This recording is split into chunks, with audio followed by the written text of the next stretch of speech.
The one and only Local 10 News starts right now. And we start right now with our tower cameras. Blue skies for everyone. You get blue skies. You get blue skies. Everybody gets blue skies. We'll take that on a Tuesday morning. How you doing? Let's get your day going. Yeah, forecast time. Hey, Julie. Hi, JC Eric, South Florida, and it's looking great. Blue skies, as you could say over and over again.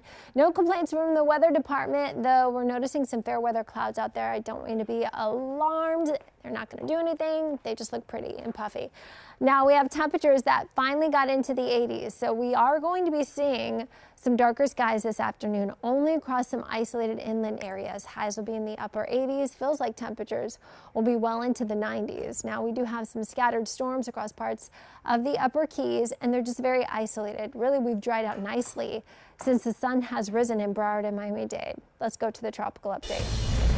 So since I left you at 6 and I went over to WSFL TV, I had an update in this area.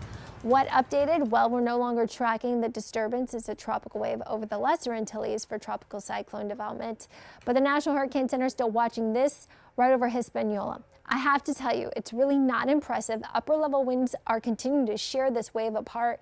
And even if something does develop, it's going to be likely very weak and stay out to sea. So back to our local forecast. I've got it coming up in 10 minutes. Now to a developing story. A man shot and killed in Wynwood early this morning. Video showing a body covered in a tarp as well as several evidence markers. And a lot of questions are unanswered this morning, including details on a suspect and a motive. Local 10's Madeline Wright reporting this morning from the scene with the very latest. Detectives are working to find witnesses and surveillance video so they can track down who did this and why. As you can see, yellow crime scene tape is up. The medical examiner's office is on the way to remove the body from the sidewalk. Miami police are searching for the person who shot and killed a man at the intersection of Northwest 22nd Street and Northwest 2nd Avenue in Wynwood. That's the first time I heard somebody got shot around here. Well, close enough in a long time. The gunfire detection system ShotSpotter notified police there was a shooting in the area around 2 o'clock this morning. When officers arrived, they found the man suffering from a gunshot wound. He was pronounced dead on the scene. There are many bystanders and people who frequent the area and walk up and down the street at all times of days, and we know that someone had to observe something that took place in this area, or maybe they heard something, and that might be the piece of information that we need in order to solve this case. At this hour, police have not released the identity of the victim. No suspect or getaway vehicle description is available. The smallest tip can help police make an arrest in this investigation. If you have any details on the identity or whereabouts of the killer, police want you to give them a call. In Miami, Madeline Wright, Local 10 News. And now, here's your Local 10 traffic update. South Florida, just a couple of delays get in the way of your commute in Broward County and Miami-Dade this morning. We're going to start off in Broward. We're seeing some delays pick up right here on those southbound lanes of 95 right before you get to Sunrise Boulevard. You're going to slow down to about 25 miles per hour. Those northbound lanes seeing their share of delays as well. And let's talk about Miami-Dade. We have a long miles of delays right here on 95. Those southbound lanes right in starting at the Golden Glades area, and they stretch about 5 miles all the way to the Julia Tuttle Causeway. So if you're heading on 95 southbound this morning in Miami-Dade, you're going to run into some heavy traffic. So just brace yourself for some slowdowns. If you need to leave right now, I want you to give yourself some extra time to get to where you have to go this morning. Look at the Palmetto. If you're heading southbound, it's going to take you a long time to get to where you have to go. From 154th to the Dolphin, 45 minutes, and from 75 to the Dolphin, 46. JC and Eric. All right, thank you, Alexis. Miami's police chief will likely be out of a job soon after the city manager suspended Art Acevedo with the intent to fire him. It all comes after a controversial 6 months on the job. Trent Kelly is in Miami with Acevedo's reaction to the news. This announcement coming down from the city manager's office late yesterday, and it follows a very public and very bitter back and forth between the city's new police chief and 3 city commissioners. It's those same city commissioners that the chief would later accuse of wrongdoing. Now that chief is suspended from his post this morning, with the city manager saying he intends to fire him. Only 6 months after his swearing in, Art Acevedo, the sometimes outspoken police chief picked from Houston, is now suspended, with the city manager saying he plans to fire him. In this 2-page letter, city manager Art Noriega outlines 8 reasons for Acevedo's dismissal, including losing the trust of some officers, offending the community with the term Cuban mafia, and failing to report damage to his city vehicle in a timely manner. Quote, the relationship between the chief and the organization has become untenable and needed to be resolved promptly, Noriega writes, adding, quote, Chief Acevedo is not the right fit for this organization. If not, to shut his big mouth. His letter coming after 2 drama-filled meetings at City Hall with Commissioner Joe Carollo and 2 others making it clear they wanted Acevedo out. Acevedo firing back, accusing those commissioners of interfering in his police work. You know, I think you all know I'm not supposed to be talking. Late yesterday, as word of his suspension was announced, Acevedo, whose Twitter page no longer references his time as Miami chief, wrote an email to staff saying in part, quote, I promise to continue to fight the good fight to rid MPD of the political interference from City Hall that unfortunately continues to negatively impact this organization. Exactly how he plans to do that still unclear, with Assistant Chief Manny Morales now temporarily stepping in. And we're told Chief Acevedo will likely be having some sort of a meeting before the full city commission prior to his termination. Meantime, the mayor of Miami, Mayor Francis Suarez, who really hasn't said much since all of this first started, well, he is set to have a press conference later this afternoon to address this topic. We, of course, will be there and we'll let you know what the mayor has to say. For now, that is the latest from downtown Miami. Trent Kelly, Local 10 News. Right now, school board members are preparing to meet to decide on the future of Broward's interim superintendent. Dr. Vicky Cartwright wants to stay at the helm, but her contract could be holding her back. Local 10's Annalise Garcia live this morning with how board members could work around what she signed. Annalise. Eric, JC, yeah, that meeting's at 10 a.m. They're supposed to discuss whether they keep her on as the permanent superintendent. Right now, she's the interim. And if she does go through with this, if they do go through with this, she would be the first female superintendent in this district. Dr. Vicky Cartwright has had a short but successful tenure as interim superintendent. We've been able to accomplish a lot these past 2 months. Now the school board is discussing whether to make her role permanent with the Broward School District. If offered the position, yes, I'm more than willing to stay here. I'm very excited because this community is an amazing community. One problem, though, a clause in Cartwright's current contract says she's not eligible to apply for the permanent position. Wording approved over the summer by the Broward School Board in the event a temporary leader was selected from in-house. Cartwright came from Orlando. All in favor of the contract as amended indicate by saying aye. Aye. We wanted somebody that kind of came in with fresh eyes. Board member Nora Rupert says that idea was based in good intentions, but Cartwright's performance up to now speaks for itself. I think she's been a very effective leader. She has been extremely truthful and very transparent in all her dealings. From solidifying emergency plans and navigating the choppy political waters of mask mandates, Rupert speaks highly of Cartwright and will ask the full board Tuesday about the ability of possibly appointing the school leader to the position permanently. Jim Notter was interim and they weren't going to hire him full-time, and they did. So it wouldn't be without precedent. I certainly don't want the public to think we did a bait and switch. That's just not my intention. The board meeting today at 10 a.m. because next week they are set to vote on devoting tens of thousands of dollars for an outside firm to do a nationwide search for a permanent superintendent.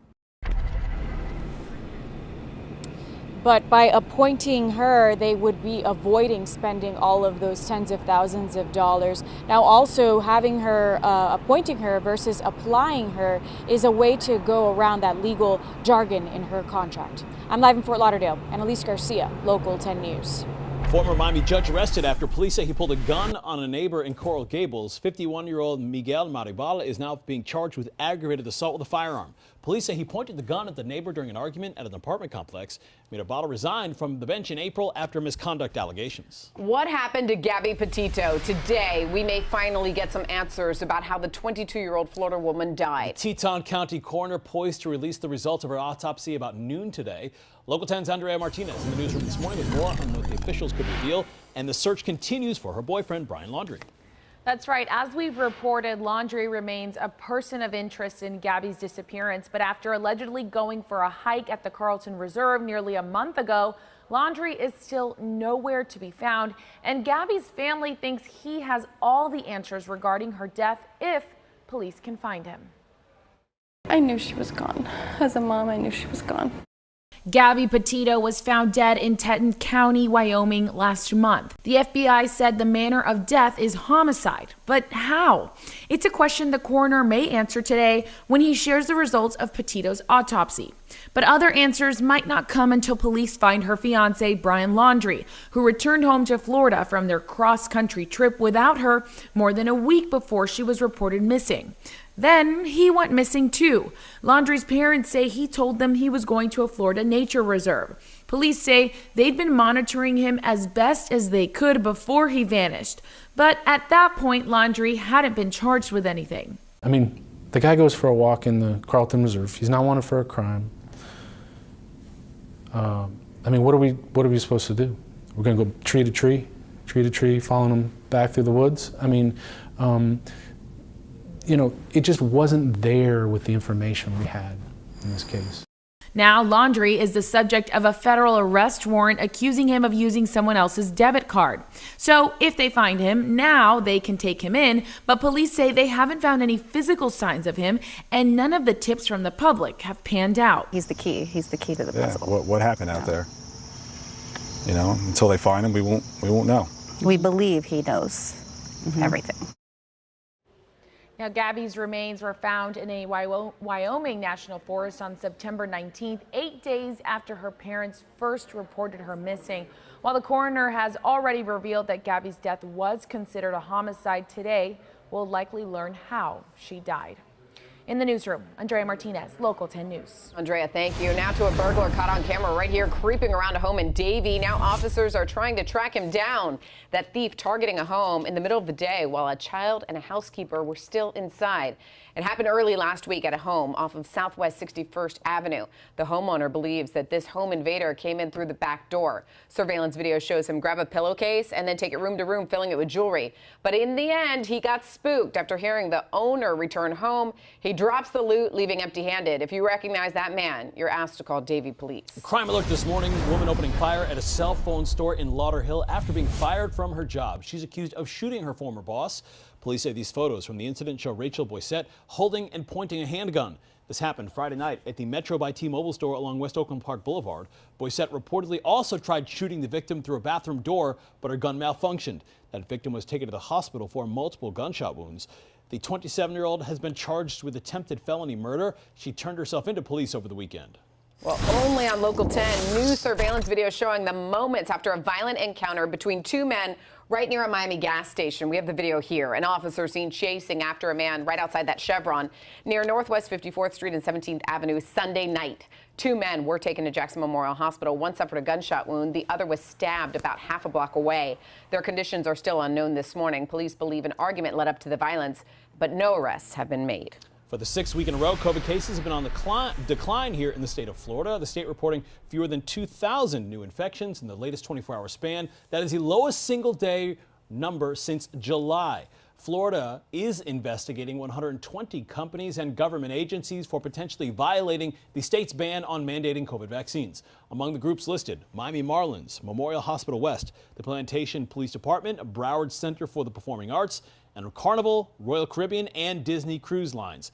The cruise ship industry, however, is not expected to immediately face fines after a federal judge granted a temporary injunction on a lawsuit brought by Norwegian Cruises, preventing enforcement of the law. The state is planning to appeal. Also, several big music stars, including Harry Styles and Maroon 5, are under review for requiring proof of vaccination at local concert venues. Violators could face up to $5,000 in fines. Developing right now, travel troubles. Passengers on Southwest Airlines still reeling after thousands of flights have been suddenly canceled or delayed over the past several days. Those cancellations happening across the board, leaving passengers with nowhere to go. The reason behind this travel nightmare is still unclear. Local 10's Syra Anwar at Fort Lauderdale Hollywood International Airport with more. While many Southwest airline travelers were hoping today would be a better day to catch their flights, We're already hearing that some travelers are getting text messages saying their flights today have been canceled. As soon as I got here, it was canceled. More travel troubles today at FLL. Do you know why? No. That traveler says the airline compensated him for the cancellation. Another traveler telling us she was stuck here all weekend amid those Southwest cancellations. A couple of days ago, they canceled my flight over a text message, and I just had to wait. She tells me she's booked on a Southwest flight today and just hopes it works out. What are they telling you? What's the airline telling you? Nothing. Next for full service. At Miami International Airport, travelers coming to Southwest Airlines full service counters after seeing their flights canceled and delayed yesterday. Some saying they were left without a place to go. We have a 1-year-old, we were supposed to be home by this time, and now I have to figure out where we're going to stay, what we're going to eat, how we're going to get there. I was supposed to go home 2 days ago. The airline on Monday canceling at least 360 flights, delaying 1,400. It followed an operational meltdown over the weekend, leaving thousands stranded. To figure out, try to see if we can try to rebook it. Right now, the only closest rebooking that we could get online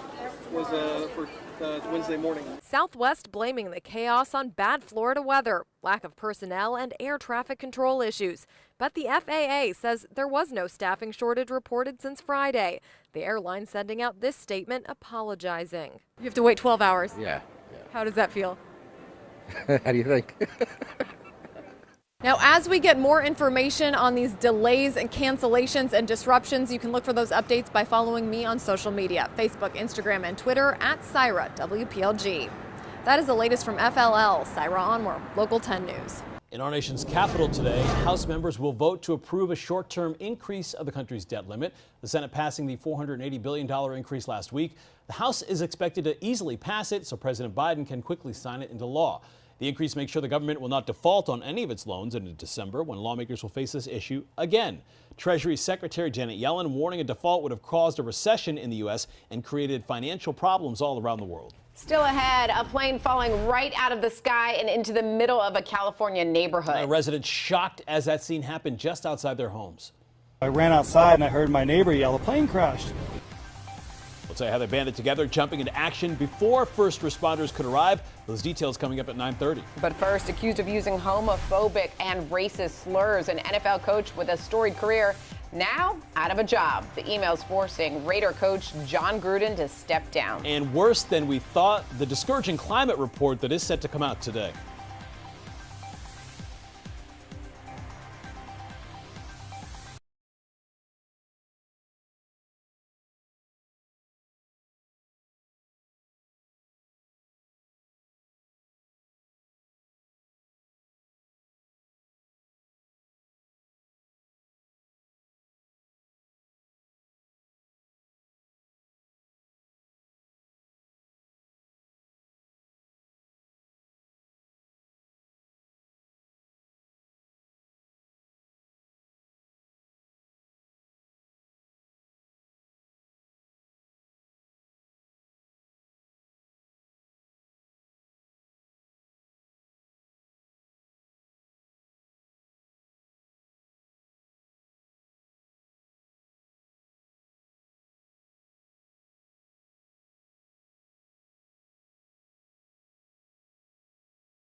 Welcome back. It's almost 9:20 on this Tuesday morning, and a Navy engineer and his wife will be in court today facing espionage charges.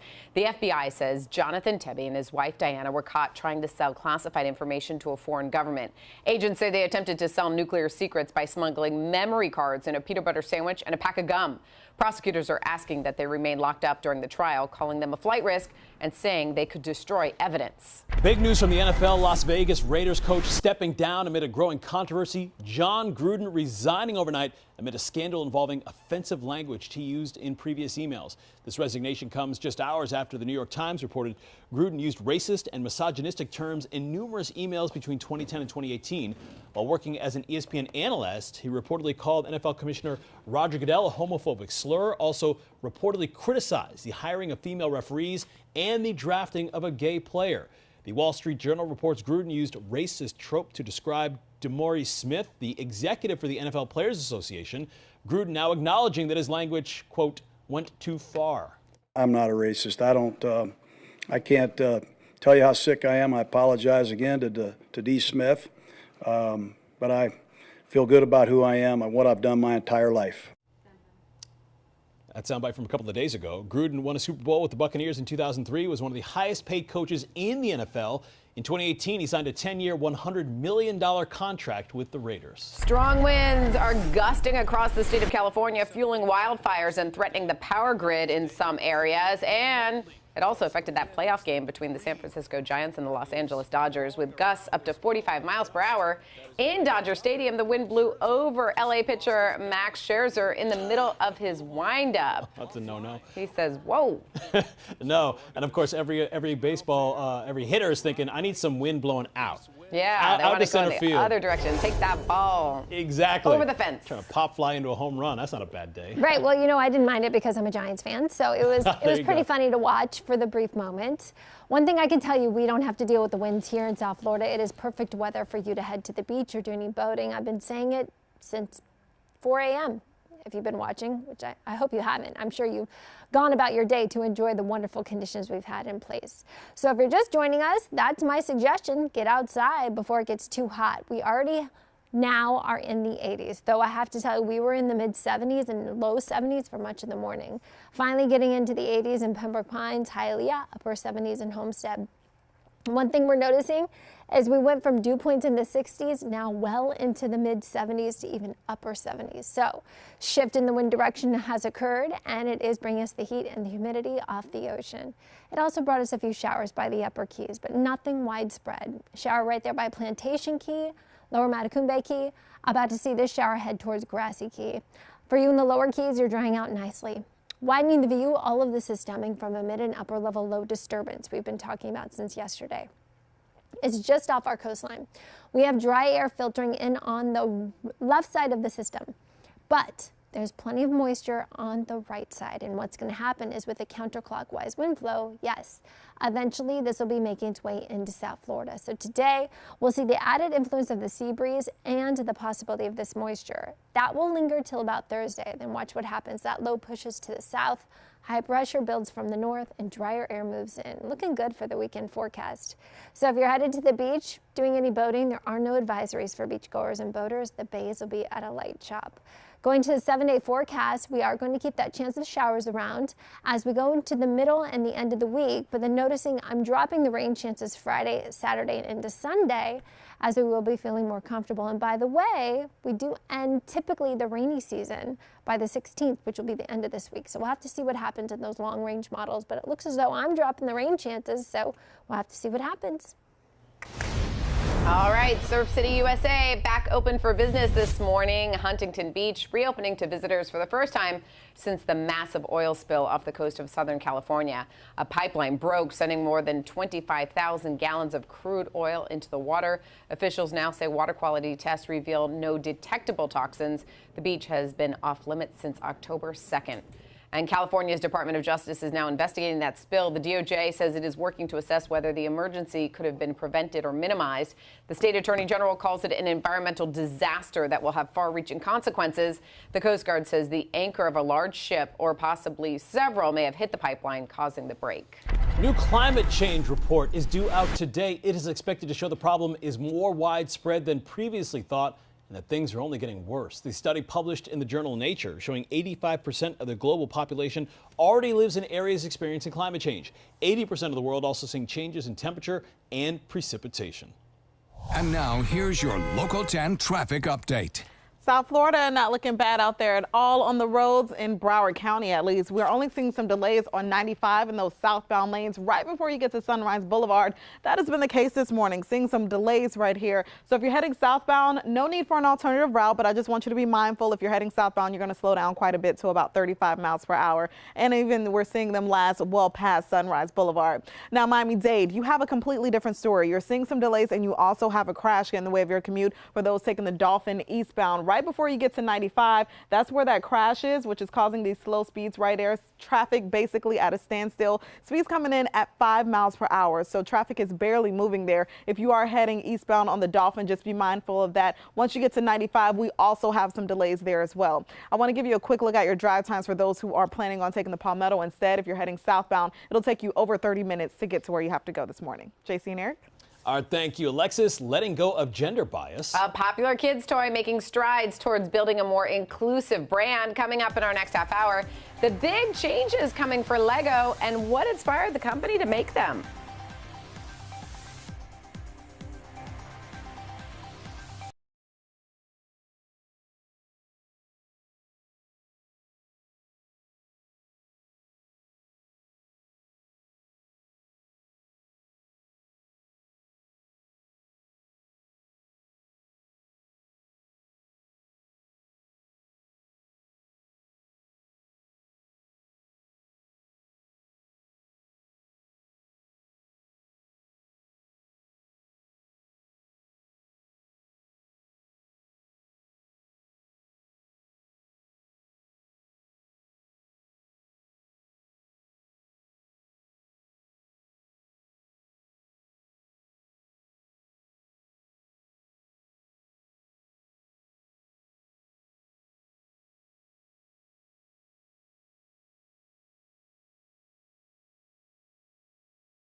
Developing right now, we're seeing devastating images from that plane crash in Southern California, the plane going down right in a residential neighborhood. And we're also learning about the people killed, including a UPS driver and a cardiologist. Gio Insignares is in the newsroom with the latest details. JC, Eric, that plane went down Monday afternoon, killing those two people. And this morning, we're also hearing from neighbors who helped rescue people during the chaos, with homes on fire and one woman even escaping out of her window. This morning, new video from San Diego station KGTV shows the moment a small plane crashed into this neighborhood east of the city. A plane hit. Oh my God. 2 homes in Santee and a UPS truck taking the brunt of the impact. I ran outside and I heard my neighbor yell, "A plane crashed." Neighbor Michael Keeley was on the phone when he heard a boom. And I immediately thought, that's not an earthquake. I think somebody crashed in my garage or something else. Keeley and other neighbors ran to one of the homes hit by the plane and pulled a woman out of her window to safety. We yelled, "Is anyone in here?" And there was a lady screaming and saying, "What happened? Where's my puppy? What happened?" And we were all telling her to come to the window. So she finally came to the window. I reached through the window, grabbed her arm, helped her through the window. I ran over, saw the woman from the first house on the side of the street with burns, and then me and several other people ran over to the backyard and was able to get one other guy out from the house. UPS confirming one of its drivers was killed. Neighbors say he made deliveries to their homes for years. With COVID, everything's been deliveries, so he stops and talks to our kids like he knows our dogs. All the neighbors know him. Everybody knows him. He's been a part of our community. And when I saw his truck, that's what hurt the most. Also killed, an Arizona cardiologist. The Yuma Regional Medical Center saying Dr. Segura Das owned the plane. He was flying to San Diego. His colleagues describe him as a dedicated family man. And this morning, UPS has released a statement saying it's heartbroken for the loss of its employee, sending its condolences to family and friends. There's still no word on exactly how many passengers were potentially on that plane. Reporting in the newsroom, I'm Gio Insignares, Local 10 News. Lego moving towards modernizing the company by eliminating gender bias in efforts to be more inclusive. It comes after more than 7,000 responses from parents and kids saying girls are being held back by gender stereotypes. It's unknown which products the company will be changing, but in a statement they say its marketing and product development will be focusing on passions and interests rather than gender-focused product groups. Alexis. And now here's your Local 10 traffic update. South Florida, we're not looking bad at all on the roads in Broward County. Still dealing with some delays out there on 95, and we have this crash in Miami-Dade. First, we're going to start off with the delays in Broward. Not too bad. They're starting to clear up. We saw orange earlier, which is never a good sign. Now we're seeing some yellow, which means things are easing up out there. This is right before you get to Sunrise Boulevard. Your speeds will come in at about 52 miles per hour. Not too bad. But over in Miami-Dade, completely different story. We have a crash that is causing some major delays right here on those eastbound lanes of the Dolphin Expressway. Right before you get to 95, you will slow down to about 5 miles per hour. So traffic is basically at a standstill here. So if the Dolphin is a part of your commute, those eastbound lanes, before you get to 95, yeah, a crash is blocking multiple lanes, which is causing these delays. Let's talk about your drive times. The Palmetto, busy as well. If you're heading southbound, it'll take you more than 30 minutes to get to where you have to go. From 154th to the Dolphin, 33 minutes. And from 75 to the Dolphin, 34. JC and Eric. All right, thank you, Alexis. End of an era for Jeopardy. Oh, before we get to that, let's touch base with the stocks. First, up 45 points or so. Dow Jones in the green to start the day. We'll keep track of how it goes throughout the day. Stick with us for that here on Local 10. You just told me we were going to stocks. I did tell you we were going to stocks. He's you know got what? the memory of a gnat. What is? Got up early this morning. Yeah, exactly. What is the alarm clock goes off? I spilled my whole coffee this morning, so I'm not properly caffeinated. All right, we got the latest quiz show champ. Oh, it was so sad to see him go. Was that the final Jeopardy question? Plus, comedian Dave Chappelle in trouble for jokes in his latest comedy special, The Chaos It's Creating for Netflix, next in Trending on 10. Doesn't he always?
Time to talk trending fairy tale night on the ballroom floor. And comedian Dave Chappelle under fire for his recent Netflix special, and now the streaming service is coming to his defense. Alexis has everything trending on 10. When has Dave Chappelle not offended people? Hey, that's been his whole career. Hey, he has his comedy, and you either like it or you hate it. I feel like there's no middle ground when it comes to Dave Chappelle these days. Well, Netflix is standing by Chappelle, his latest comedy special, which some LGBTQ activists are criticizing as transphobic. Chappelle's special, The Closer, debuted on Netflix last week, and it includes several minutes of jokes about trans people. And in October 8th email to employees, Netflix CEO Ted Sarandos said, in part, quote, "We don't allow titles on Netflix that are designed to incite hate or violence, and we don't believe The Closer crosses that line." While Netflix isn't commenting on that leaked email, the company is defending itself following the suspension of 3 employees, one of whom is a trans woman who actually spoke out against Chappelle's special on Twitter. Netflix says that their suspension had nothing to do with the tweet saying that the employee had actually crashed a manager's meeting on how to handle complaints about the special. Meantime, Chappelle says that the special will be the last time he will comment on trans people or those issues. And the winning streak is over for Jeopardy champion Matt Amodio. I can't believe it. His time on the quiz show came to an end last night after winning an impressive 38 consecutive shows. He started off strong for the 39th game, but his fellow contestants quickly caught up. When it finally came time for the final Jeopardy, Matt had the incorrect answer, losing $5,000 and putting him in last place. Jonathan Fisher was named the new Jeopardy champion, winning just over $29,000. And here's a fun fact. Fisher is originally from Coral Gables, so we got a South Florida native in there. And now it's time to see how far Jonathan will go. We're going to root him home from home. There's only one place to watch Jeopardy, and that's right here on Local 10. It airs weeknights at 7:30, right after Wheel of Fortune. I always try to end on the dun, but I'm going to work on that. I'm going to work on that. Well, guys, it's a bonus week for Dancing with the Stars fans. It's the first time that the season's 30 contestants will have to present 2 dances in a single week. And a surprise star took the first place in night 1, dedicated to Disney heroes. Melora Hardin taking on the persona of a cartoon bear. She actually received 36 points for her quick step to the Jungle Book's I Want to Be Like You.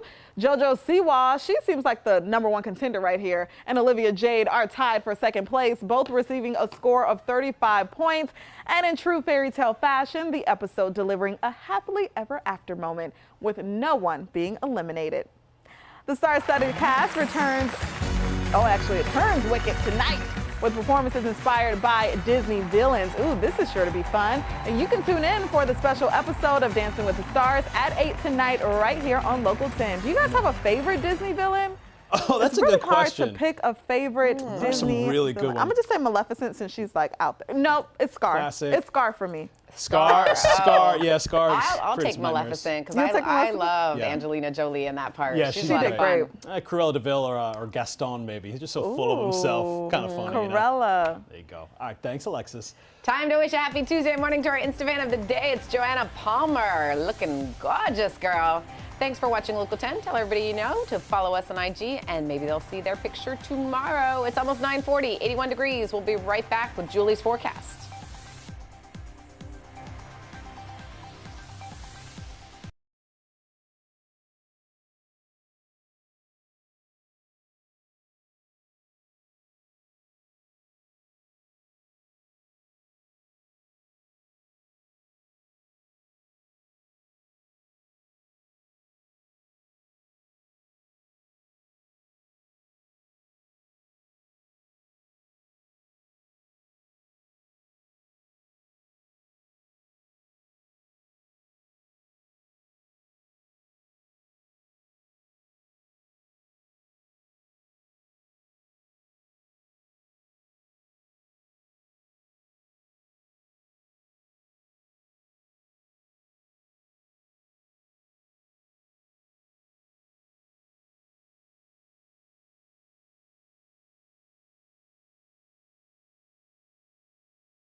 Well, beautiful, beautiful. Yes, our Ocean Key Resort Tower Cam all the way up to Hollywood looks like this.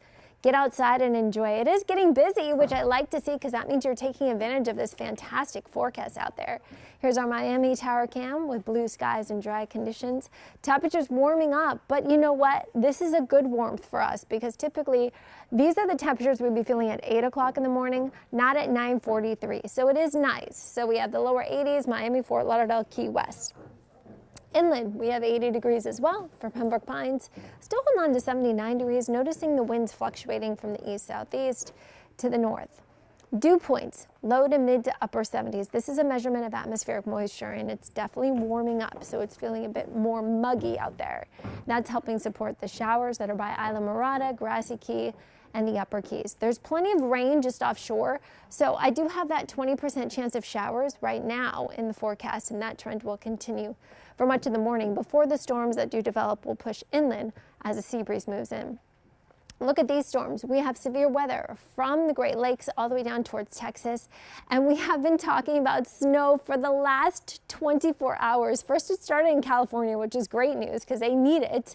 Unfortunately, though, the system that is bringing snowfall for parts of Nevada all the way up towards Montana, in the wake of it, has some very gusty winds for California. Even though they saw that measurable rainfall and snowfall, we are noticing the breeze continuing out west. For us, we have the mid and upper level low offshore, providing for dry air moving in, and the moisture associated with the system is well to the east. So we're looking at our forecast with that chance of some sea breeze storms pushing well west today. If you liked yesterday, you'll enjoy today. Some of you will see some showers out west. Some of you may not see anything. Though I do have to tell you, another great day to head to the beach or do any boating, as there are no advisories for beachgoers and boaters. If you can't get to the beach today, you can do so tomorrow. Again, a very similar forecast. Sea breeze storms will be in place. So headed to the beach, low risk of rip currents for beachgoers, boaters, no advisories as the bays will be at a light chop. 7-day forecast calls for highs in the upper 80s, though it's going to feel like the 90s out there. And then I drop those rain chances as we end the week and we begin the weekend. All right, sounds good, Julie. Thank you. Around the world, North Korea's leader issuing a new round of threats directed at the United States. Kim Jong-un showing off several new weapon systems while blaming the U.S. for creating tension in the Korean peninsula. He promised to create an invincible military that would not target South Korea. His threats follow at least 4 missile tests in recent weeks, showing off new long-range weapons, at least one of which was capable of carrying a nuclear device. Now to the latest on the volcano in the Spanish island of La Palma. Officials are now mandating new lockdowns for residents as just rivers of lava spill over onto nearby villages. Molten rock burned down a cement factory among other buildings, sending plumes of dark smoke into the sky. Lava now covers more than 1,400 acres. Officials are monitoring the air quality to see how dangerous it is for nearby residents. And that volcano is really creating a very dark, smoky scene over the island. 2,500 people are forced to stay indoors until that lockdown is lifted. The volcano has been active for more than 20 days. A man in Bosnia went out of his way to impress the love of his life. Yeah, he built his wife a rotating house. Can you believe that? The brains behind this creative home says his better half just couldn't decide which view she wanted to see from their home, so this allows her to see all of them. The speed of the house is adjustable too. Its fastest speed makes a full turn in 22 seconds. The homeowner says he built the home himself over the course of 6 years. He knows how to make a lady happy. He does. He both wants to make her happy and doesn't want to hear about it. Both of those things are true. Yep, exactly. And now here's your Local 10 traffic update. He knows that happy life, happy wife, or happy wife, happy life. That's how it goes. All right, guys, let me tell you how the roads go. We're seeing some buildup right here on 95 in Miami-Dade. This is near 95th Street. Traffic starting to build in those northbound lanes, so if you're heading that way, just be mindful of that. Let's talk about where we're seeing a crash that's causing some major delays right here on the Dolphin. It's on those eastbound lanes right before you get to 95. There are 3 left lanes that are currently blocked, which are causing these delays, and your speeds to come in as low as 6 miles per hour. What you want to do instead, you can take the Airport Expressway if you just want to avoid running into this crash, which is having traffic squeezed down to about 2 lanes right there. And over in Broward County, you don't have any crashes getting in the way of your commute. We're seeing some delays pick up, though, on those westbound lanes of 595 right after you pass University Drive. That's where your speeds will come in at about 61 miles per hour. Not too bad. JC and Eric?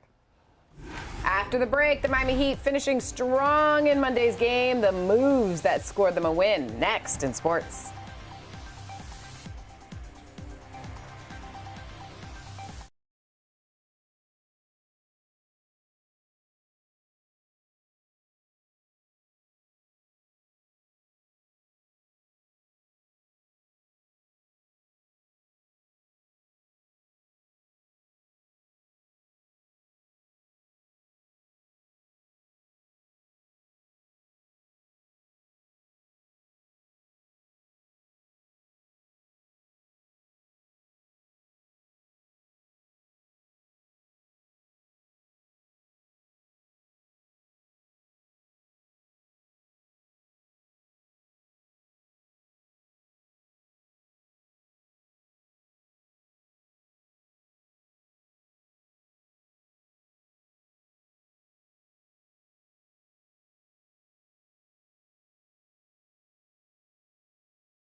time for sports. Jimmy Butler had a cold, missed last night's game against the Charlotte Hornets, so the Heat started Caleb Martin in his place, the twin brother of Cody Martin, who plays for Charlotte. First time these guys have ever played each other in the NBA. I'll show you the highlights. Second quarter, Bam Adebayo right there. Nice move inside. He led the Heat with 18 points.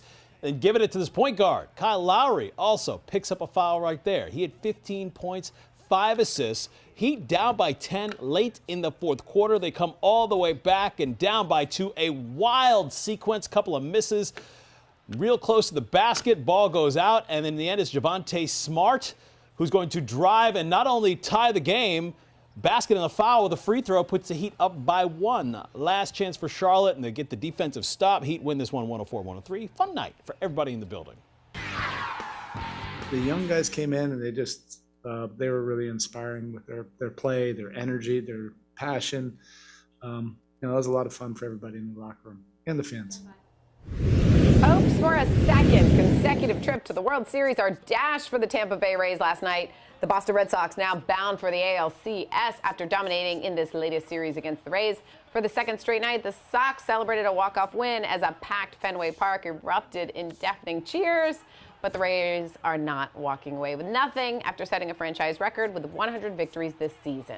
Tua Tagovailoa started throwing again at Dolphins practice. Head coach Brian Flores said he participated in practice Monday after coming off of injured reserve. He's missed the past few weeks because of broken ribs sustained on that play right there. There is a chance Tua could start on Sunday. The Dolphins have not made a final decision yet. All right, let's take a live look outside. This is our Hollywood Beach cam. I almost said Miami Beach. Lots of people out there enjoying this Tuesday. You can make the most of it as well. Julie has your forecast. If you're thinking about heading that way, we'll have it when we come back. Good morning. Hey guys, how are you? Coming up on Live, virtual road trip to Nashville. We'll be joined by Chelsea Handler, plus Brett Young performs. See you soon on Live.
You again, because I'm going to tell you again, get outside and enjoy. Head to the beach today. A great day to do so. Grab the bike, maybe grab your roller skates, whatever you can, or maybe even a boogie board if you'd like to get in this water. Did you notice that during this last hour I brought you that beach and boating forecast, the actual sea surface temperature, JC can relate, is chilly. It's 84 degrees. At least chilly for our skin. Maybe for you, South Floridians, you like it.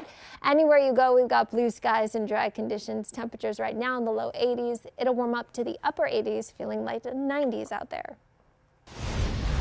South Florida, we are still seeing delays from this crash on the Dolphin Expressway, those eastbound lanes right before you get to 95. You're going to see some major delays. 3 lanes remain blocked and your speeds coming in as slow as 5 miles per hour. Alternative route is usually the Airport Expressway, but they're seeing some delays as well. Not as bad as the Dolphin, so the airport is still your best bet. Over in Broward County, no crashes slowing you down this morning, just some delays in those southbound lanes of 75. JC and Eric? All right, thank you, Alexis. Our top stories this morning: police investigating a deadly shooting in Wynwood. They say they found a man suffering from a gunshot wound at the intersection of Northwest 22nd Street and 2nd Avenue. The victim died at the scene. Police now looking for that shooter. Miami city manager announcing plans to fire the city's police chief. Just 6 months after being sworn in, Miami Police Chief Art Acevedo is now suspended.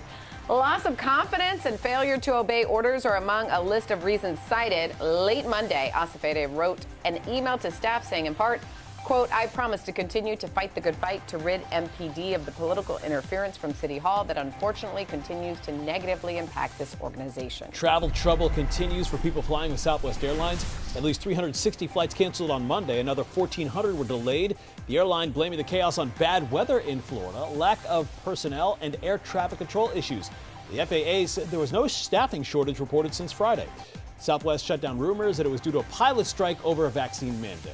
Okay, thank you so much for joining us for your Local 10 News at 9 on this Tuesday. Live with Kelly Ryan's coming up next, and join us for more updates on Local 10 News at noon. And you can always get the latest breaking news. Anything that we have that you need to know about will be right there on our website, local10.com. Get out there, enjoy the rest of your Tuesday. We'll see you tomorrow morning right here. Bye.